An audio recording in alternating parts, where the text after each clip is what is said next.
Hi, I'm Annie Botticelli, and this is the Storyteller Forecast for Libra for February 2018. Go to my website, anniehelpsyou.com, check out my latest blog, and if you would love to learn astrology either for personal or professional purposes, then maybe you will love my astrology apprenticeship program, which is enrolling now.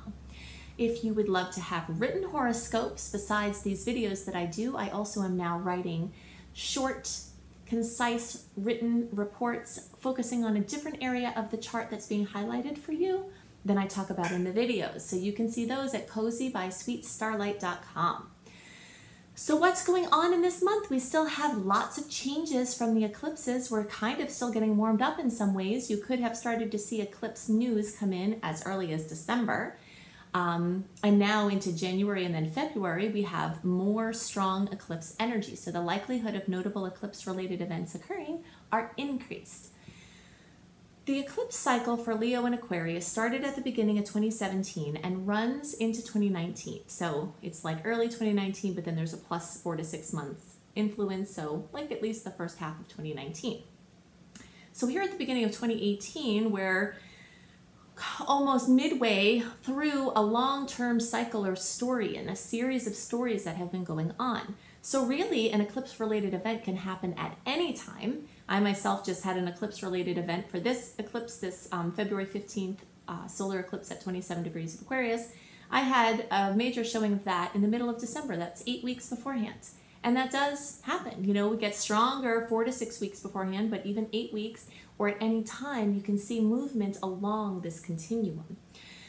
So we talked about in the January report where the lunar eclipse is hitting for Libras. And if you haven't checked that out, I highly recommend it because that eclipse is on January 31st and it's very much energetically going to be present in February.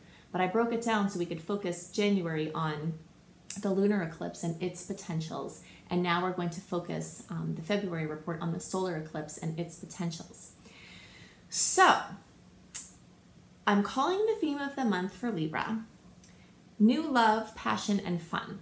And that is because most of you will be experiencing this solar eclipse, this new moon solar eclipse in the 5th house of passion and love and fun and romance and hobbies and children and creativity.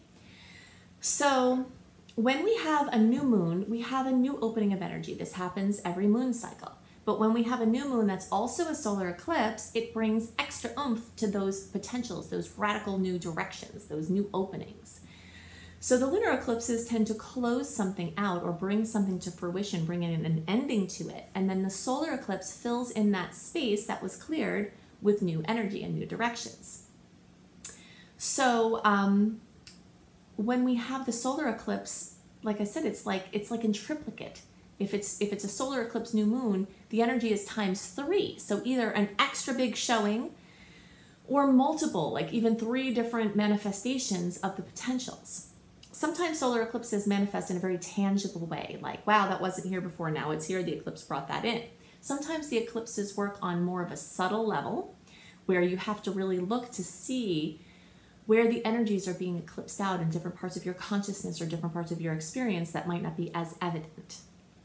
So, as I was saying, early, middle, and late degree placements will have this energy in the 5th house. And actually, the late degree placements, you'll have potentials of this manifesting in the 4th house, but it's close enough that you still could have this 5th house energy. So definitely, you late degree placements still pay attention when I talk about the 5th house manifestations. So late degree placements are the ones that are the last 10 degrees of the sign, or 10 days of the sign, 10 degrees if you're watching for your ascendant, so 20 through 29 degrees, and the last 10 days of the sign, you know, for your birthday. So you all have this 4th house or 5th house manifestation potential. And in general, this eclipse is very favorable for Libras because the energy trines. Aquarius makes a 120 degree angle with Libra. So especially if your birthday is like October 14th or 15th through the rest of the sign, or your degrees are like 22 to 29 degrees if you're watching for your rising sign, you have even more of a chance to have more oomph and favorable outcomes or notable impact from this eclipse because the eclipse will be making, you know, at least either an exact or anywhere up from a 0 to 5 or so degree trine with your planet, whether it's the rising sign or the sun sign. And if you have other Libra planets, look at those degrees too. So in general, very favorable. It's a very favorable eclipse in general. There are beautiful aspects that go along with it, which we'll talk about in the general transit. But I especially love it for Libras because it makes the most harmonious angle in all of astrology, which is a trine, especially for you later degree and later birthday folks. So this new love, passion, and fun. Solar eclipses open up new beginnings. So many of you will find out that you are pregnant, or if you have been pregnant, maybe you'll have the baby, or maybe your partner is pregnant, or maybe someone close to you is pregnant and a baby energy comes into your life where it wasn't. You know, it's this bouncing, bubbly, creative essence that comes in, and very much it's actually a human baby form or something relevant to children. A new chapter comes in with a child, maybe a milestone with a child. Maybe they're graduating from something or going into a next level or learning to read or going to college, or, you know, something important is happening for them. Or maybe your babies are having babies. That's another manifestation. Grandchildren can come in through this transit. A creative project could come in, a new creative baby.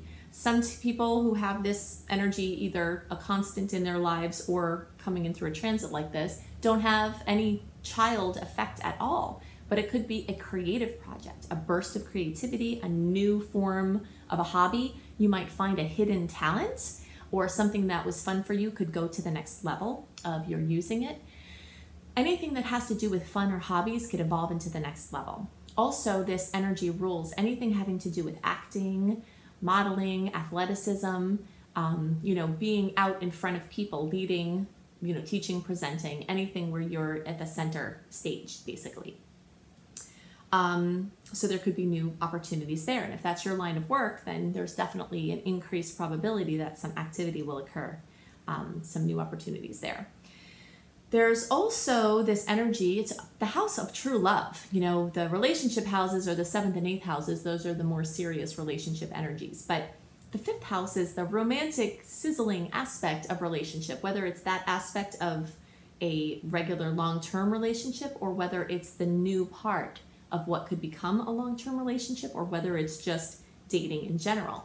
So this is an amazing time for dating. If you're single and you're looking for someone, there's lots of great energy this month. If you're wanting to do something different, go on a blind date, do online dating, there's lots of energy around that this month, especially with the solar eclipse. If someone has been nagging you to meet somebody, this might be a good time to do that. The energy is free from personal planets being retrograde, so it helps to give more potentials for a long-term find. So true love also meaning bringing that essence back into your relationship that you already have. So doing something fun, you know, starting a new path of doing fun things with your current partner can also be important, or could be what this manifestation is. So love, passion, fun, hobbies, dating, any of these things. So this could also have to do with just making fun as more of a habit. You know, many people have this very high percentage of work, responsibilities, obligations, and then this small section of fun. And this solar eclipse could help to bring a little bit more balance between bringing more fun into the obligations and work, or having new creative ways to make life more fun. So it's very zesty, very fiery, very wonderful and happy. So these are the things that are most on my mind for Libra placements. Now I want to go into all of the different aspects that I think are notable this month, so that you kind of know where you're going to be looking for some spots that could come up that could be challenging, or that could have better flow, and what dates that are they're going on, and what you can do to maximize these transits. And also I want to talk about some themes that are occurring this month, so that you can understand them better and use them to their most potential. So the theme for the month for February 2018 for all signs is Radical New Directions. This is compliments of our solar eclipse that is the highlight of this month, which takes place on February 15th, and it's at 27 degrees of Aquarius. We've been talking about these eclipses for a while.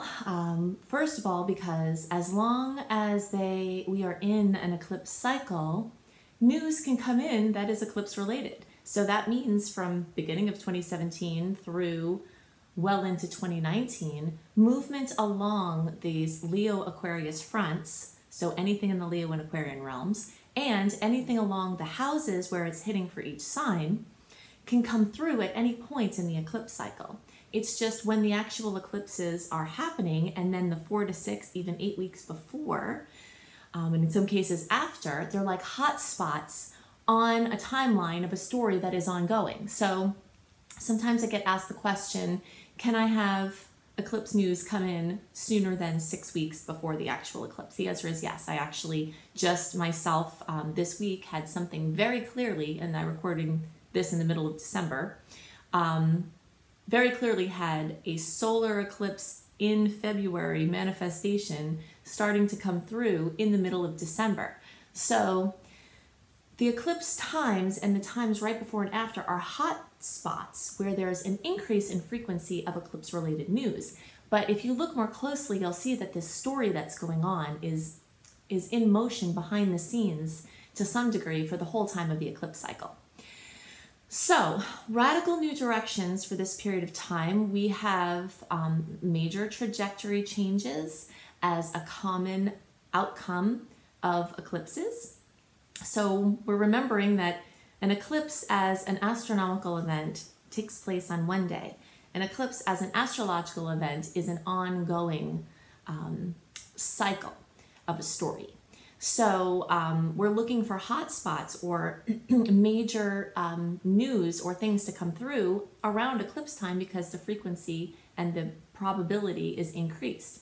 So that's why around this period of time, you'll be likely having the effects of the solar eclipse. So the lunar eclipse that happened at the end of January, we're still very much in a hot spot for that. So closings, endings, completions, things coming to fruition in a big way that you've been working on.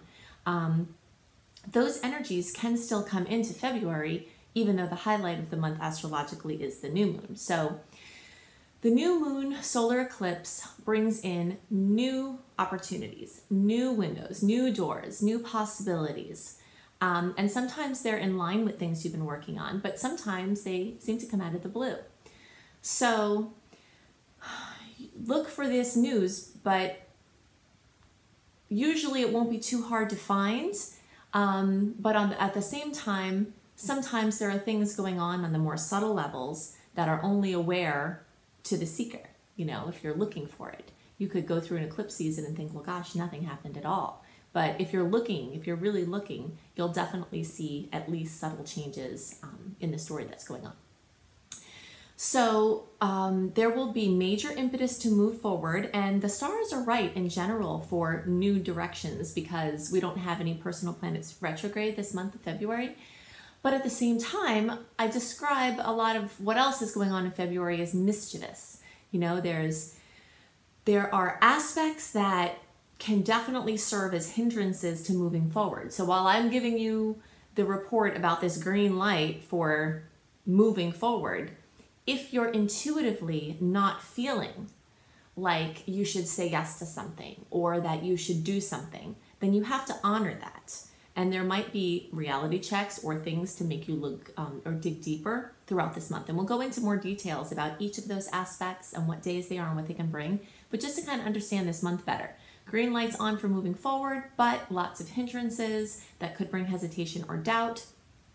There could be something very clearly that you're supposed to say yes to, but that yes can also still have uncertainty where it's awkward and it's new and you're not sure or you're scared, but still you have a clear yes. One of the most important things to figure out this month, really, really imperative, to tell the difference between self-sabotaging reluctance and, which comes from fear, which would require some use of will to push through, and an actual just intuitive push saying, no, it's not time. So the resistance to change is going to be very strong at this time, just as the possibility for change is standing there. So you really, really have to tune in and figure out, are you not moving forward because intuitively you're supposed to hold off because maybe the retrogrades for the rest of the year are going to change what you would have done or would have launched? Or is it something you have to push through? You know, and only you can know the answer to that. So besides the eclipse, we've got tons of energy in Aquarius. Besides the new moon and solar eclipse, we've got lots of planets moving through that sign, so the Aquarian realms will be lit up in major ways. So anything that involves teaching, leading, or participating in groups, anything that has to do with friendships or social media or social circles, involvement with humanitarian efforts, connections with or working for large organizations. It also has to do with anything that has to do with the internet, or internet-based projects, or technology, or futuristic thinking, patents and things like that. You could see a lot of activity in your friend realm, you know, friends coming in, friends leaving, drama with friends, opportunities with friends, networking possibilities. Whenever the planets are in Aquarius, it's usually a pretty good time to be networking in some way. So just feel into how that could be appropriate for you. So towards the end of the month, we've got the planets starting to move into Pisces, and that brings a totally different feel. This is the Pisces rules the domain of the intuitive, of the introspective, of the artistic, of the abstract, of the romantic, of the poetic. So we move at some point in the month, about 3/4 of the way through, it starts to get more leaning towards the Pisces energy, but we move from this mental air sign of Aquarius and air energy of thinking to feeling. So I'm going to talk about the individual transits, the dates that they're going to happen, and things that I think are important for you to know to best utilize them. If you'd like a written report of what I'm explaining here in this general transit, then you can sign up for my free email newsletter at anniehelpsyou.com. When you sign up at anniehelpsyou.com, you get my monthly newsletter a month early so that you can see the dates and the energies at play written and not just in the video version. So on February 3rd, we have Mercury in Aquarius making a 60-degree angle to Mars in Sagittarius. This is a very favorable angle. So the good vibes are easy flowing now as these two very easygoing signs are getting together in a great aspect. So this is a great time for dreaming big and expressing ideas in a big way. At the same time, and you can see what I mean about this mischievousness, in January, if you're watching this early, then you can understand what I'm talking about from being in the energy of January. But January has a lot of green lights to move forward with less of the mischievous hindrances. February has lots of green lights and energy for going forward, but at the same time, it has these hindrances that I talked about. And here's a good example of this. So on February 3rd through the 4th, we have Venus in Aquarius making a square to Jupiter in Scorpio. We have 3 squares with personal planets to Jupiter this month, and that is part of what's making this theme where Jupiter's trying to expand something, but the square formation is causing a block or causing something to push through or causing questions or causing stopping. So freedom and commitment may come into conflict at this time. The aspect can also bring challenges to love, money, or expression. And it is important to note, though, that even though it will show up, these blocks will show up, they're also with Jupiter, and Jupiter is known as the Great Benefic. So any difficult angle to this planet tends to be softer than the difficult angles to other planets. So we have that going for us this month. On February 6th, we have another beautiful aspect, Venus in Aquarius making a 60-degree angle to Uranus in Aries. So we can have boosts to social life, love life, finances, artistic expression. This is a great aspect for making money decisions or launching something new in business or love.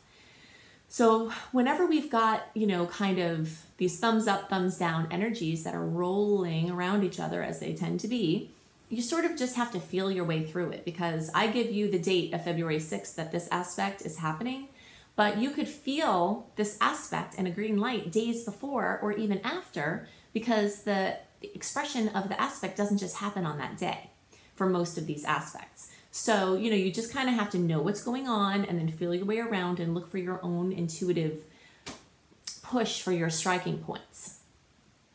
On February 10th, we have a second square with Jupiter. the sun in Aquarius is squaring Jupiter in Scorpio. So this comes with a tendency to overdo. So here I am telling you, try to get everything you can done this month, right? Because the wall of retrogrades starting March 8th is going to descend upon us very quickly. So yes, it's true. We do want to do a lot this month. And yes, it's true that a transit like this could cause us to overdo and become tired or become frazzled. So it can also cause us to overpromise. So definitely look out around this time for the opportunity to be conservative with your commitments, because you may be trying big, but if you scale down what you promise compared to what you're intending, then you won't have the stress of trying to pull through something that might not ever get up to the level that you promised. Something else important that I want to note that's happening in March but is relevant for now is that on that same day that our personal planet retrograde absence stops, so basically we are free from personal planets being retrograde and their shadow periods until March 8th. Then we start to descend into Mercury retrograde, then we'll go into Mars retrograde, then we'll go into Mercury retrograde, then we'll go into Venus retrograde. But on March 8th, Jupiter also goes retrograde. And Jupiter is our green light planet. It's our go, go, go, expansion, optimism planet. So even though this is extra relevant for Sagittarius, it's relevant for everybody trying to do anything. So this is another reason if you feel if the intuition feels on board for pushing forward this month, to really just push through and do extra work this month, because you want to get your projects out before Jupiter goes retrograde. And it will be retrograde for several, like 3 to 4 months.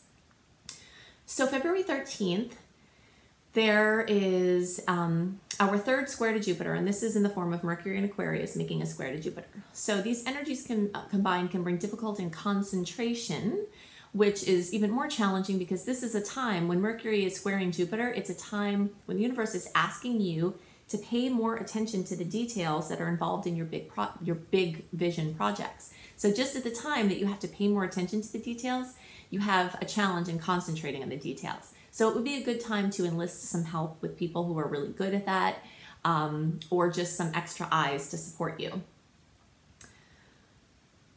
This can also come with a tendency to overestimate your capacity to follow through with something you're promising. So you can see this trend whenever anything is squaring Jupiter, there is a tendency to overpromise. On the same day, February 13th, and you notice that all of this is going on around the Valentine's Day time, we have a mitigating, awesome transit with the sun in Aquarius making a very favorable angle to Uranus. So there is a little bit of dicey energy around Valentine's Day, but there is also some very supportive energy around Valentine's Day. So this sun aspect with Uranus can bring progressive solutions. It can also bring internet-based projects and community-minding plans to move forward. Group or team focus expands in a wonderful way. If you're looking for a time to try to pop the question, I still think that there's a lot of good energy around this time, and this aspect can be very supportive because Uranus is future thinking, and of course when you're getting married or trying to move forward on any project, we're thinking about the future. So there is lots of good energy around moving forward. Just kind of feel your way through it. And if you're planning to pop the question and it doesn't feel right, then give it a day or something. You might feel the energies even after a couple of hours shift. So just feel your way through this. On February 15th, we also have the new moon in Aquarius, and this is an amazing energy for new things. It's also the solar eclipse. In general, I try to space things away from the exact day of the solar eclipse, which is on the 15th, because that carries a specific intensity with it. But you'll see radical new directions opening up from this eclipse. And this magical aspect also has additional support from the planets because Mercury is making a 60-degree angle to Uranus, and it can enhance communication and expression and also find futuristic resolutions, as we just discussed. It also can bring positive outcomes from, so basically a solution for an old problem, something that's been going on for a while. You can figure out a solution for that, or the odds are more likely. Also, Venus in Pisces is making a nice angle to Saturn in Sag, and this can help bring abstract ideas into form in wonderful ways. So there's a massive amount of energy around this new moon that is really supportive for moving forward. On February 17th, we also have the Sun in Aquarius making a conjunction to Mercury in Aquarius. So your mental powers will expand at this time. The capacity to intellectualize, to brainstorm, and again, community-based projects, internet projects, anything Aquarian related can get a boost, social media, etc. On February 21st, you can see these energies are very quickly moving into this feeling energy. Venus in Pisces is making a conjunction to Neptune in Pisces. So boundaries can tend to blur during this transit, for better and worse. Romance can flourish at this time. Emotional spending is more likely, but it can be worthwhile if you're clear enough, if you feel clear enough to make good decisions. You could get some things that really add to the beauty and emotional substance of your life. And by the way, this whole month is really great in general for making important purchases. If you feel your way through and it feels like it's the right move for you. Phones, cars, making decisions, starting programs, launching anything. This is one of the best months of the year for pushing things forward in a big way. So you definitely want to take advantage of that. Something else that is great at this transit on the 21st with Venus and Neptune is it's wonderful for artists and art-related projects. So on the 25th, we have Venus in Pisces squaring Mars in Sag. So this can be a little bit of a bummer. Emotional longing may be met with emotionless and detached reflections, okay, which doesn't usually feel good. But this is a really good time to remember that the only constant that we can trust is our connection with spirit, and not the fickleness of the material realms. So when we have a transit like this that can be a little bit disappointing or a little bit confusing, it serves to fuel our spiritual work in the way that whenever we put our dependence of happiness in something outside of ourselves in an ever-changing world, we're on a planet that's moving, that's spinning, but it's also moving, and then it's also moving within that moving, and then it's in a solar system that's moving, in a universe that's moving, everything is moving. So the only thing that's constant is our connection to spirit, that all that is. And this is an amazing transit to reiterate that into our being and to be able to find happiness beyond what our circumstances are. At this same time, we have Mercury in Pisces making a conjunction with Neptune. So this combination can be amazing for romance and emotional connections. Alternatively, and especially because of the square that is also happening this day, it can cause confusion or deception. So just again, tune in and trust your gut feelings in deeper ways. On the same day, the 25th, this is a very powerful time in the cosmos, lots going on. We've got the Sun in Pisces making a beautiful aspect to Saturn in Capricorn, which is a great time for abstract ideas taking shape beautifully and rough edges being softened with great outcomes. Whenever we have energies of water and energies of earth coming together in a beautiful aspect, it gives us the opportunity to blend art and function. On the 27th, we have an awesome aspect with Venus in Pisces making a 60-degree angle to Pluto in Capricorn. I want to take a second now to note, you've noticed I've said 60-degree angle quite a few times in this report. That means that there is a strong story of this 60-degree angle. And 60-degree angles are positive, supportive aspects, but they usually involve you having to take action on something. They're a little bit different than a trine. Trines tend to just bring things in, and yes, you can take action on those beautiful aspects also, but this 60-degree angle really wants you to do something. And the way I always describe this is like, let's say you want a peach pie, right? And you have all the ingredients for the pie on your counter, and then you're like, why don't I have a peach pie? Everything is there, right? Well, you have to use the ingredients to make the pie.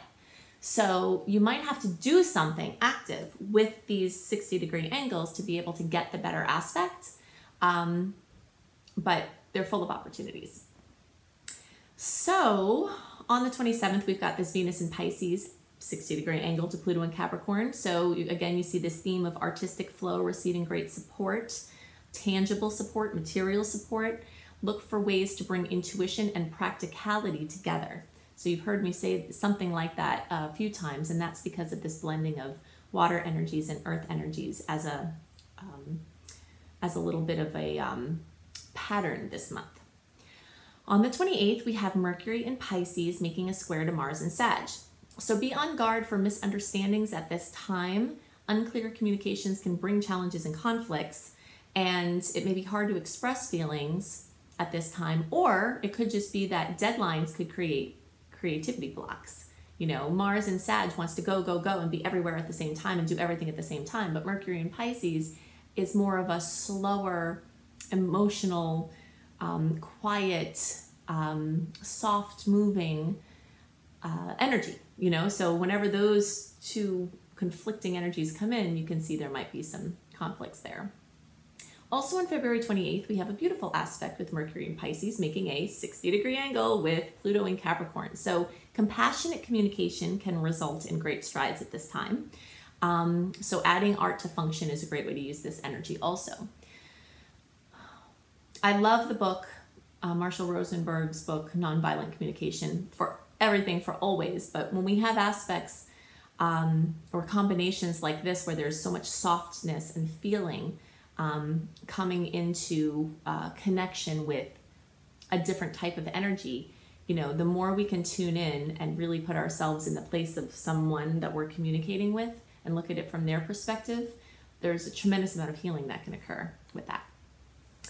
So these are the things that are most on my mind this month for the general transits. Definitely go to my website, anniehelpsyou.com, see what's new in my blogs. Also, sign up for my free email newsletter to get your monthly write-up and more. Definitely go to cozybysweetstarlight.com to get your written monthly horoscope for each sign. That's something new that I've never done before, but I am doing it on my new site, Cozy by Sweet Starlight, along with great reads for each sign and lots of blog headers for your comfy, cozy life, astrology kissed life. Then check out my husband, B.R. Newman's tarot scopes to get more information about what could be in store for you at iamhelios.com, iamhelios.com. So I hope you have a wonderful month. Check out my astrology apprenticeship program if you would love to learn astrology with me, and I'll see you next month.